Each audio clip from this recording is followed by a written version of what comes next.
Então abra a tua Bíblia e vamos ver o que o escritor da carta aos Hebreus fala a respeito dele nesse trechinho, Hebreus 4, 14, 15 e 16. Eu vou ler na versão NVI e você vai acompanhar comigo, e que esta palavra seja tudo para nós, tudo suficiente para a gente, mais uma vez em nome de Jesus. Hebreus 4, 14 diz: portanto, visto que temos um grande sumo sacerdote que adentrou aos céus, Jesus, o Filho de Deus, apeguemo-nos com toda a firmeza à fé que professamos, pois não temos um sumo sacerdote que não possa compadecer-se das nossas fraquezas, mas sim alguém que, como nós, passou por todo tipo de tentação, porém sem pecado. Assim sendo, aproximemo-nos do trono da graça com toda a confiança, a fim de recebermos misericórdia e encontrarmos graça que nos ajude no momento da necessidade. Que palavra do Senhor maravilhosa. Que palavra linda. Que trecho espetacular, que trecho que nos posiciona. A carta aos Hebreus, dentre os assuntos, o Lucas nem sabia que a gente ia falar desse assunto e preparou aí para ler Hebreus, onde se fala, lá Hebreus 12, que fala da fé, dos heróis da fé, e a nuvem de testemunhas, que foram homens e mulheres de fé, e que nós agora continuamos a nossa jornada em fé. Mas a carta continua falando de uma fé que não é fácil. Aqueles heróis da fé tiveram fé, mas não foi nada fácil para eles. Mas não significa que nós temos que encarar sozinhos essa jornada de fé.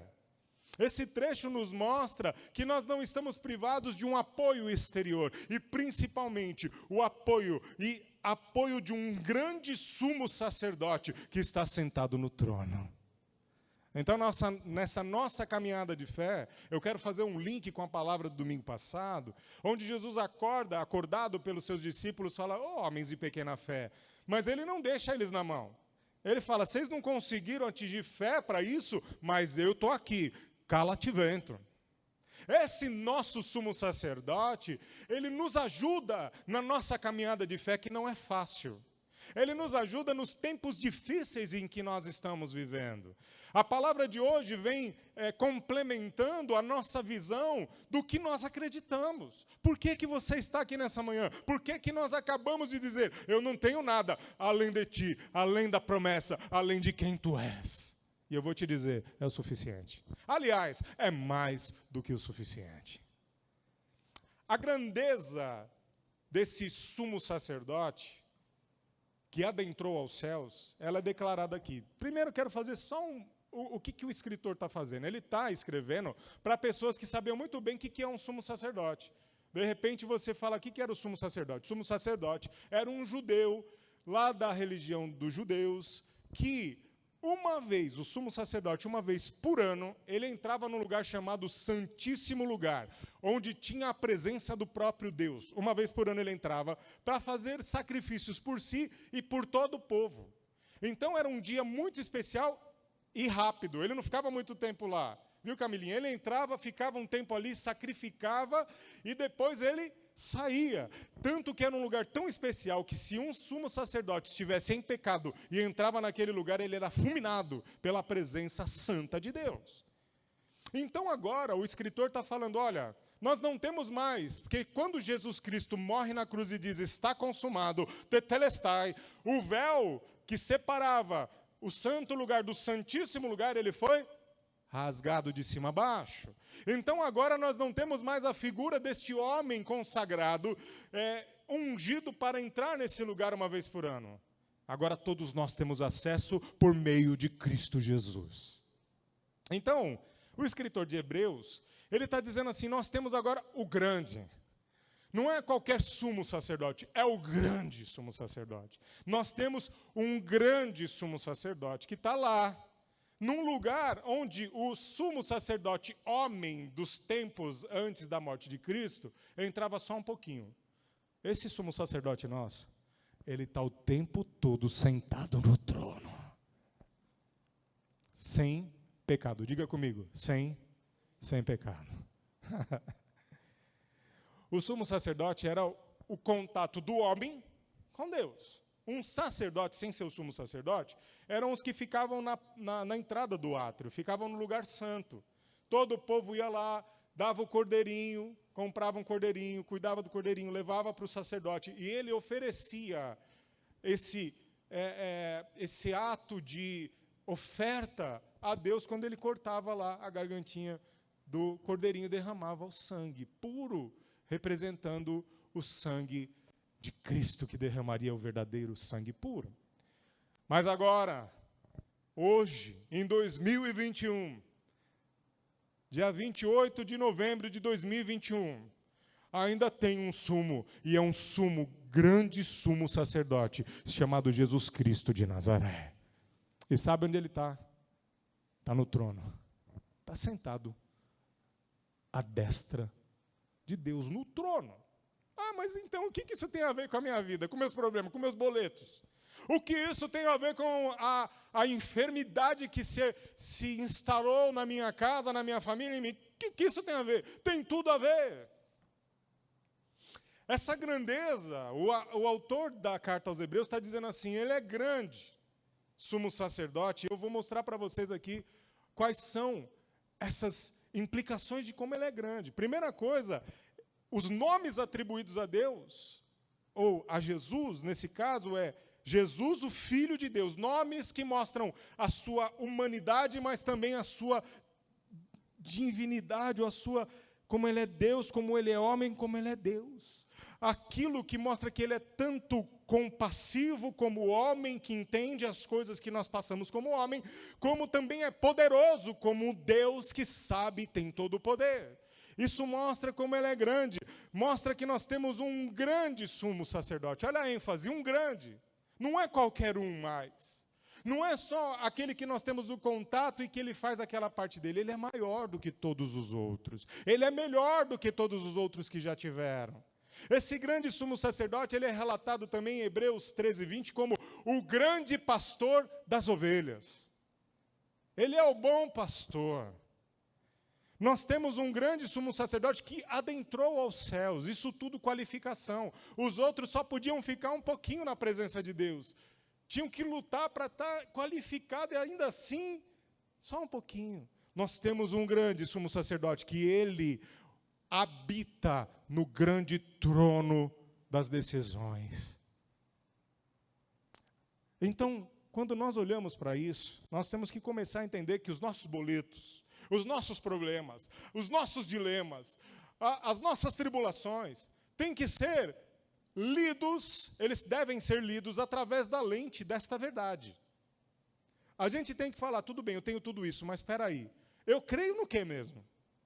Você crê no quê, irmão? Você vem aqui, você crê no quê? Nessas paredes? Naquela cruz que está ali? Então, você crê nisso? Nós cremos em Jesus Cristo, que é o cabeça dessa comunidade. Nós cremos nele, nós somos o corpo, nós cremos nele. Então nós temos que nos apegar a isso que nós cremos, porque ele é tudo isso. Ele é misericordioso, ele é gracioso, ele está assentado no trono e tem todo o poder, então eu me apego nisso. É nisso que eu me apego diante do meu patrão lá que não me entende. É diante disso, peraí, eu tenho um patrão aqui nessa terra, mas eu tenho um grande sumo sacerdote que me ouve e tem todo o poder. As perspectivas, a visão que nós temos que ter da nossa vida em relação a tudo, tem que passar por essa leitura e temos que nos apegar ao que nós cremos. Nós vivemos tempos em que o cristão está tão atribulado e perdeu esta visão e não se apega a essa fé, que está se apegando a qualquer coisa, a promessas de quem não tem misericórdia. Nós nos apegamos a promessas de pessoas que não têm todo o poder. Espera aí, essas pessoas podem ser usadas, mas quem está no controle é aquele que está no trono. Ontem, hoje o culto é sobre passarinho, vocês já perceberam, né? Vamos perceber agora. Hoje é o culto sobre passarinho. Ontem eu estava sentado com a Valentina na minha rua, uma rua sem saída, e tem várias árvores. E tem uma das árvores que é baixinha desse tamanho, e ela tem um ninho de passarinho que ele é ocupado quase que todo ano, todo o tempo do ano, entra um passarinho e sai outro para chocar aquele ninho ali. Ó, se o quinto andar descobrir aquilo ali, vai querer alugar. Então, nós estávamos ali vendo que tem um passarinho que foi chocado há pouco tempo, pequenininho, está no ninho, e aí a Valentina começou a ver comigo, um passarinho sai, vai no mamoeiro que tem lá, pega no biquinho um pouquinho do mamão que está maduro e volta para dar para o passarinho. Daí ela falou assim para mim, a Valentina, tendo visão de Hebreus, que às vezes a gente esquece. Ela falou, pai, mas você sabe, né? A mãe do passarinho tá dando comida para ele. Mas, na verdade, é Deus que está usando a mãe do passarinho para dar comida para ele. Aí, meu irmão, coração de pai e pai pastor, de uma menina, tendo uma visão de Hebreus, que a gente não tem, eu glorifiquei a Deus e só confirmou a palavra que nós estamos falando hoje.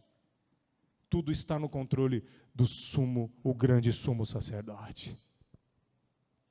Jesus não estaria nos céus, ele não teria entrado como o grande sumo sacerdote, se ele não tivesse realizado a sua obra sacerdotal aqui na terra.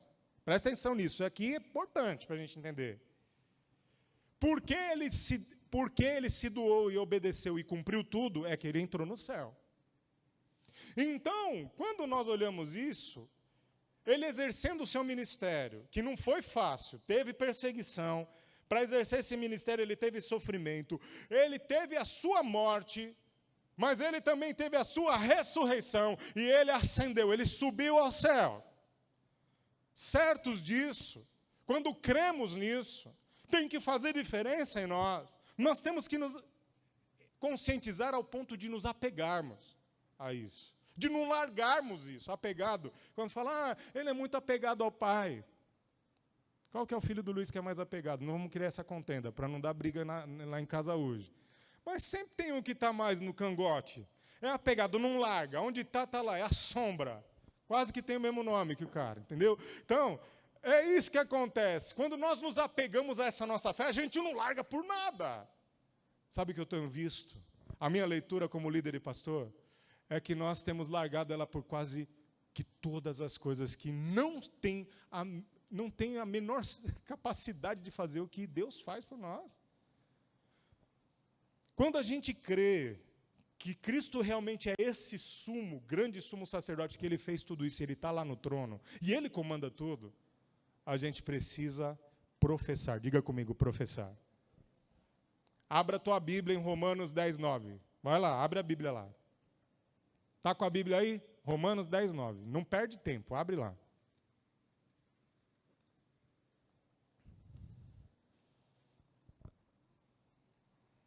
Romanos 10, 9. Está escrito assim: se você confessar com a sua boca que Jesus é o Senhor e crer em seu coração que Deus o ressuscitou dentre os mortos, será o quê? Será salvo. Ao 10.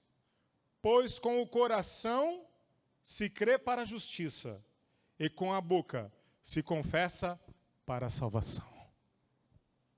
O que quer dizer isso?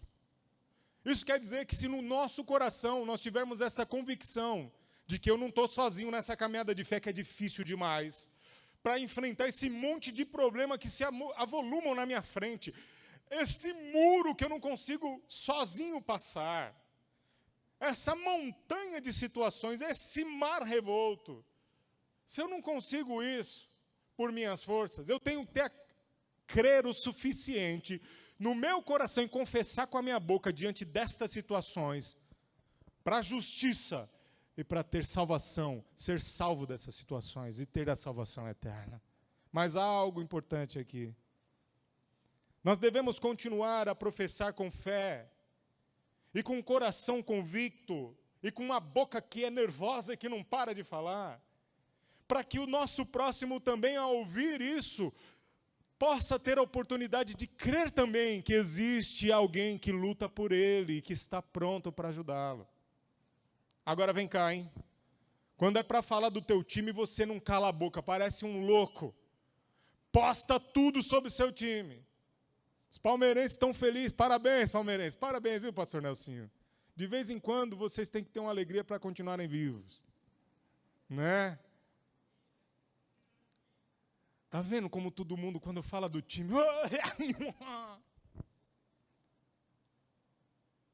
Mas daí quando eu falo aqui, nós temos um grande sumo sacerdote, que está sentado no trono, isso soa menor do que o seu time tem um mundial.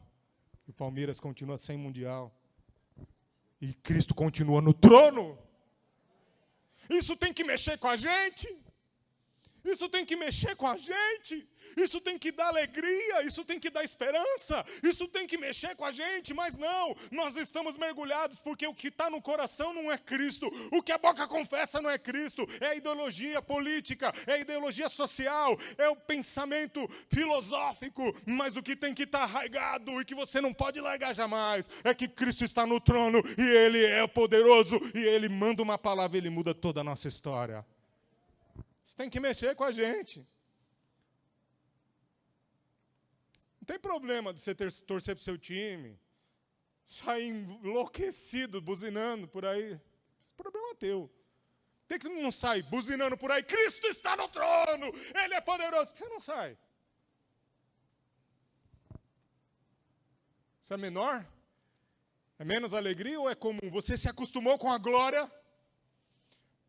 Há um problema terrível em se acostumar com a glória, com a presença, porque não há louvor, não se professa com o lábio quando não é mais algo extraordinário, porque se tornou comum a graça e a glória, a misericórdia se tornou comum para você, para mim não, e não deve ser para você também não. O escritor aos Hebreus diga, olha, se apegue, agarra isso, e professa com seus lábios. Não. Pois nós temos um sumo sacerdote. Olha só, 15. Pois não temos um sumo sacerdote que não possa compadecer-se das nossas fraquezas, mas sim alguém que, como nós, passou por todo tipo de tentação, porém sem pecado. Isso aqui é ouro, isso aqui é precioso. Essa exortação, essa chamada, ela está fundamentada no fato de que o sumo sacerdote, esse grande sumo sacerdote, ele está sentado num lugar de comando, no trono. E nesse trono, gente, que tem, e de lá saem todas as decisões, está sentado alguém que te entende e que se compadece. As experiências de Cristo como encarnado habilitam esse grande sumo sacerdote a entender como é viver nessa pele, nessa carne, com esses ossos, e com essa finitude, e com essa pequenez do ser humano que é um sopro na nossa vida. Ele entende isso. Ele entende de tentação, ele entende de fraqueza, ele entende de fome, ele entende de sede, ele entende de sono, ele entende de ser traído. Essas qualificações da sua tentação o fazem qualificados para não ser como muitos homens dessa terra são. Estão sentados em tronos de tribunais, como juízes, como supremos, e que não tem um pingo de misericórdia, e que não tem um pingo de graça para atribuir. Isso falando de quem tem caneta na mão com poder outorgado. Agora, quando se fala de gente que se acha, porque está num carguinho melhor em uma empresa, porque é dono de uma microempresa ou de uma grande empresa, ou porque faz parte de um estatuto social de uma grande organização, e se acha um intocável, e está decidindo vida de quem está abaixo, sem misericórdia, sem nenhum tipo de graça. Diferente disso, aquele que está acima de todos os tribunais, presta atenção, aquele que está num tribunal que está acima dos céus, aquele que está num tribunal que manda mais do que todo e qualquer tribunal que já possa existir, esse sim é gente da nossa gente. é aquele que senta na mesa para comer com o pecador. É esse aí que hoje está aqui, nesse lugar. E você pode entrar nesse trono hoje, com o teu louvor, com a tua oração. Olha o que... Eu quero só que você ouça o que eu vou ler agora, mais uma referência em Mateus, no Evangelho de Mateus 12. Eu vou ler o trecho, mas eu quero explicar para você, mas presta atenção comigo aqui. Quer ler também? Vem, vamos ler junto. Mateus 12, 14. Vamos ler junto, vai lá. Afinal de contas, está na igreja, né, irmão? Vamos ler então Mateus 12, 14. Lucas, eu acho que essa água aqui era tua, era, viu? Ah, então é minha mesmo. Obrigado, filho. Você ganhou mais uns pontinhos aí. Mateus 12, 14 diz assim, vocês vão lembrar desse trecho. Então os fariseus saíram e começaram a conspirar sobre como poderiam matar Jesus. Sabendo disso, Jesus retirou-se daquele lugar. Olha aqui o ponto. Mas o seguiram, e muitos o seguiram, e ele curou a todos os doentes que haviam dentre eles, advertindo-os que não dissessem quem ele era. Isso aconteceu para que se cumprisse o que fora dito pelo profeta Isaías. Aí abre aspas para Isaías dentro do Evangelho, olha que legal. Aspas para Isaías dizendo, eis que o meu servo, a quem escolhi, o meu amado, em quem tenho prazer, porei sobre ele o meu espírito, e ele anunciará justiça às nações, não discutirá nem gritará, ninguém ouvirá sua voz nas ruas, não quebrará o caniço rachado, não apagará o pavio fumegante, até que veja a vitória, até que leve a vitória à justiça. Em seu nome, as nações porão sua esperança. É esse aí que está sentado no trono, irmão. Não é o sem misericórdia, não é o que pega o que já está, como o caniço quebrado e acaba de quebrar. Quem está sentado no trono das decisões, o lugar da verdadeira bênção do homem, do ser humano, é alguém que olha alguém sem gás, quase apagando a velhinha, e ao invés de chegar lá e fazer, psst, ele chega lá, coloca óleo e acende de novo a esperança da vida. É esse que está no trono das decisões. É ele. Aleluia. Então, 16 do Hebreus 4. Sendo assim, por causa disso que nós já falamos agora, nós qualificamos quem está no trono. Quando a gente vai fazer um casamento no civil, você tem que qualificar os noivos, qualificar os padrinhos. O que é qualificação? Onde mora, quem é, o que trabalha, quantos anos tem, onde nasceu. Isso é qualificação. Doutor, agora falando ao doutor Nelsinho, você está muito acostumado com isso. As qualificações de quem está no processo. As qualificações de quem está no trono foram colocadas agora diante dessa igreja, e o escritor de Hebreus fala assim, se apegue nisso, ao ponto de abrir a tua boca e sair professando isso, dizendo, você está ligado quem está no trono? Não é, olha, empatou no finalzinho do jogo. Isso aí é dessa terra. Pode falar.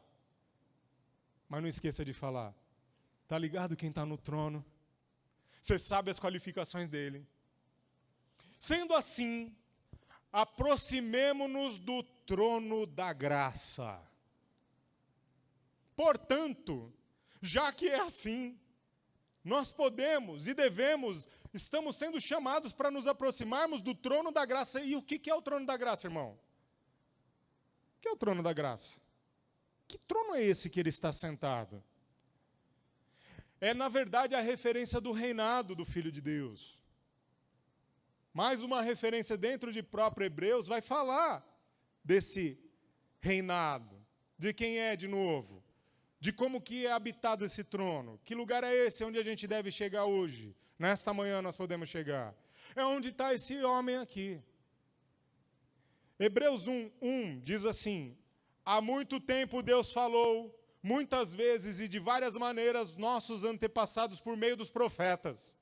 Mas nesses últimos dias, falou-nos por meio do Filho, a quem constituiu herdeiro de todas as coisas e por meio de quem fez o universo. O Filho é o resplendor da glória de Deus e é a expressão exata do seu ser, sustentando todas as coisas por sua poderosa palavra. Depois de ter realizado a purificação dos pecados, ele se assentou à direita da majestade nas alturas. É ele, é esse lugar, o trono da graça. Como que é? Pastor, é um trono de verdade? Eu não sei. Nós não temos fisicamente nenhum relato de como é esse lugar, porque nós estamos vendo que é algo espiritual, ele está colocado num lugar que não está na nossa dimensão. Mas olha que maravilha. Vandão, olha que maravilha. Esse lugar não pode ser tocado, não pode ser fisicamente acessado. Mas, de alguma forma, nós podemos acessá-lo nessa manhã. E nesse lugar está sentada a majestade. E ele é bonzinho. Ele é bom. O túmulo está vazio. O trono não. Agora, trono é isso, é o lugar onde está a majestade, que a gente pode acessar. Por que trono da graça? A graça aqui, na verdade, é uma referência ao sacerdócio. O que é graça? O pecador vai arrependido até o trono da graça dos seus delitos, das suas situações, e com essa fé e arrependimento, ele sai de lá perdoado em graça. É esse lugar que a gente deve acessar. E o 16 continua, sendo assim, aproximemo-nos do trono da graça com toda a confiança. O que é confiança? Você fala assim, fulano está todo confiante, ó. Saiu todo confiante. Ou chegou todo confiante. O que é esse ser confiante? É liberdade em falar. Chega desprendido para falar o que quer, abertamente, sem segredo. Com ousadia. Tem algumas traduções, cheguemos com ousadia na presença, no trono. Essa confiança, ela é gerada como em nós mesmos? Não é na gente, não é que eu chego em confiança. Não, eu cheguei, jejuei, eu orei, não pequei. Cara, tem a mãe de falar, não pequei, né? Sendo que a Bíblia diz assim, aquele que fala que não peca, já está mentindo, porque a gente peca até inconscientemente, mas o cara se acha. É isso que a Bíblia está falando agora? Que então, já que você está certinho, você não encheu a cara essa semana, não entrou e não acessou páginas pornográficas, não bateu na sua mulher, então agora você chega todo ousado no trono. Ai Deus, olha quem chegou aqui, o santão. É isso que a Bíblia está falando? Não é. Não é isso. Não em nós mesmos. Essa confiança não é em nós. Essa ousadia não é por causa da gente, do nosso estado, dos títulos ou porque você acabou de ler a Bíblia toda. Ótimo. Se não aplicar, não serve de nada. Você decorou um monte de coisa que você não aplica. Essa confiança não está nas nossas atitudes religiosas, na roupinha de crente que você usa, na gravatinha bonita que você coloca, nas proibições que você coloca para se parecer mais poderoso. Não é na nossa santidade, não é ousadia na nossa posição, mas é uma ousadia por confiança nele. A gente acabou de fazer a qualificação de quem está no trono. Eu chego mesmo todo quebrado, eu chego mesmo todo sujo, mesmo pecando ainda e me arrependendo desse pecado, mas eu chego com confiança, porque eu sei quem é que está sentado lá. Eu sei o que me espera. Galera mais nova, quando vocês têm uma professora que é um pouco mais exigente, para não dizer chata, aí você vai apresentar um seminário para ela. É diferente de apresentar para um professor que você acha que é mais tranquilo, mais legal. Você já chega mais confiante. Porque aquela autoridade que se impõe, muitas vezes é carrancuda, é fechada, não tem misericórdia e não tem graça. Diferente de alguém que você pode ter liberdade para falar. É por isso que a gente pode chegar hoje com confiança. Ou você acha que ele não sabe as presepadas que você tem feito, meu irmão? Minha irmã? Ele já sabe. O fato é que a Bíblia e a palavra dele que se faz boca verdadeira nessa manhã, está dizendo, mesmo assim, mesmo eu sabendo quem vocês são, cheguem-se com confiança, porque vocês também hoje sabem quem eu sou. Senão nós vamos ficar patinando. Mas eu estou errado, eu estou lascado, eu estou perdido, eu estou fazendo o que não devia. Então, o que você quer que a gente faça então, irmão? Se o próprio Deus está dizendo, se achegue ao trono, porque quem está sentado tem misericórdia e pode te abençoar, e você não agarrar, e você quer o quê? Talvez se a gente cobrasse uma consulta, você ficaria mais feliz. Aí você paga, e aí quando a gente paga as coisas, a gente dá mais valor. Não, eu não estou fazendo nenhum tipo de crítica aos profissionais da saúde, principalmente saúde mental, nada disso. Continuem fazendo o seu papel, mas A palavra está aqui, meu irmão. A chave, o povo que gosta de receitinha de coaching, eles ficam dando chave, mas a chave está aqui, dada pelo próprio Deus, na palavra desta manhã. Para de perder tempo. Você caiu, levanta e continua, vai no trono, fala com ele. Ai, mas agora eu queria retomar o meu ministério, mas eu estou pecando faz tanto tempo, eu não sei o quê. Então, quando que você vai fazer? Vai esperar virar o ano. Você está nesse sincretismo, então. Quando vira o ano, alguma coisa acontece, cosmicamente e espiritualmente, que melhor.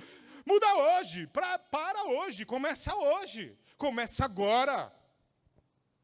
Diga aí para você mesmo, começa agora. A Bíblia diz em Mateus 11, 28, venham a mim todos os que estão cansados e sobrecarregados, e eu lhes darei descanso. A Bíblia diz em João 6,37, todo aquele que o Pai me der virá a mim, e quem vier a mim eu jamais rejeitarei. A Bíblia diz no Salmo 51,17, os sacrifícios que agradam a Deus são um espírito quebrantado e um coração quebrantado e contrito. Ó Deus, não desprezarás.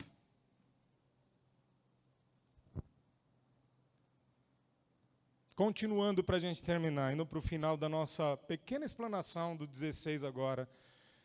Vou ler o 16 inteiro para fazer coerência. Diz assim, sendo, aproximemo-nos do trono da graça com toda a confiança, a fim de recebermos misericórdia, que nós já falamos, e encontrarmos graça que nos ajude no momento da necessidade.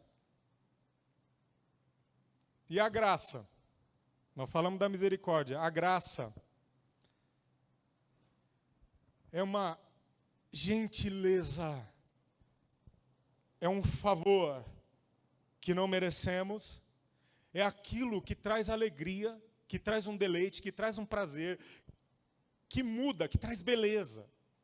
Então, a gente vai no trono a fim de receber graça e de receber misericórdia, que é a misericórdia. Ele entende quem nós somos, como que a gente está. E aí agora ele vai dar os presentes, porque não adianta falar, nossa, eu sei, você está bem, eu te entendo, filho, você está bem complicado, né? Você está pecando, você não está conseguindo. Eu te entendo. Isso não resolve. Isso não resolve os boletos, isso não resolve as contas, isso não resolve os conflitos, isso não resolve os problemas internos. Então, o trono é completo. Primeiro, está sentado no trono quem nos ama, quem é bonzinho, quem é misericordioso. É justo, mas ele dá graça. Aí, quando você conta para ele, ele se compadece ao ponto de falar, eu te entendo. Só que aí isso só não resolveria. Você iria embora e falar, ele me entendeu. Você volta para casa, está tudo igual. Não. Ele fala, peraí, não sai da presença ainda não. Não é só misericórdia que tem aqui no trono, não. Agora eu vou dar os presentes. Oh, aleluia! Glória a Deus! Pai, foi isso que eu conversei com você hoje. Antes do culto começar, eu conversei com meu pai. Falei aí como que tá. Ele falou, a quimioterapia é pesada, hein? Amanhã, ou melhor, na terça já tem que tomar de novo. Os efeitos começam a diminuir 2 dias antes de tomar outra bala. Falei, pai, hoje eu vou falar da graça. Pai, esse é o ponto que eu vou falar. Para todos nós, mas para você. A graça, ela é uma gentileza que ela é dada especificamente para cada momento da nossa vida.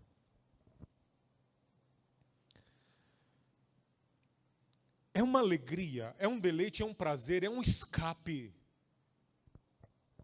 Porque o versículo, ele fala assim, eu tenho que ler o versículo de novo para que nós entendamos.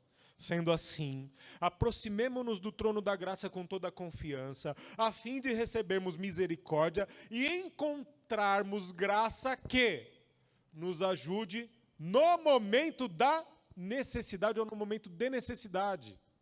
Então, esse é um momento de necessidade, pai. Esse é um momento de necessidade, igreja, que cada um está num patamar. A tua necessidade não é a mesma que a minha. Mas todas são importantes porque a sua é sua. Popularmente dizendo, cada um com seus? Pode falar alto aí, cada um com seus? Ou ninguém tem? Aliás, se alguém aqui não tem problema, você está perdendo tempo, pode ir embora. Essa palavra é de um Deus que cuida de gente que tem problema. Se não tem de um lado, tem do outro. Se não é no joelho, é em outro lugar. Todos temos. Pai, entrar nesse trono e acessar esse trono é um Jesus que olha para você e fala: eu sei o que é sentir dor, o que é não sentir as pernas, o que é sentir choque para todo lado. Que, aliás, ele ainda tomou prego nas mãos e uma coroa de espinho na cabeça. Então ele sabe disso. Mas ele agora também é o agraciador, igreja, que para aquele momento teu da tua vida, ele vai te dar um presente para ser escape para aquilo lá, exatamente aquilo lá. Então, a graça dele te basta. A graça dele nos basta. Para o momento oportuno, para o momento certo, o momento em que eu preciso. Essa graça estará lá. Socorro bem presente na hora da angústia. Nessa manhã, não perde tempo. Nós não temos nada, mas nós temos tudo. Nós não temos nada material, mas nós temos tudo.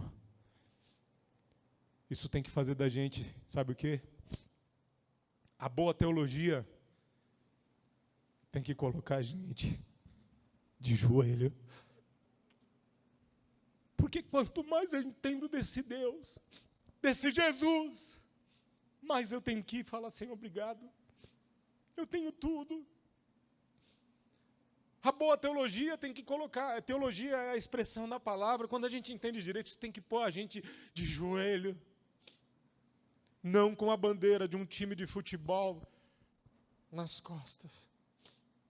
Mas tem que pôr a gente de joelho diante daquele que é a nossa bandeira, Jeová Nissi, a nossa bandeira, a nossa vitória.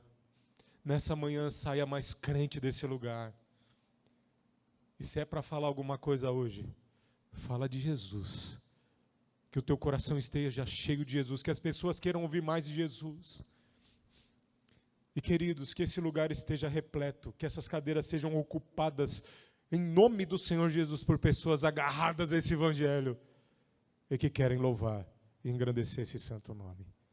É assim que eu peço, é assim que eu agradeço, na minha vida e na tua, em nome de Jesus. Amém.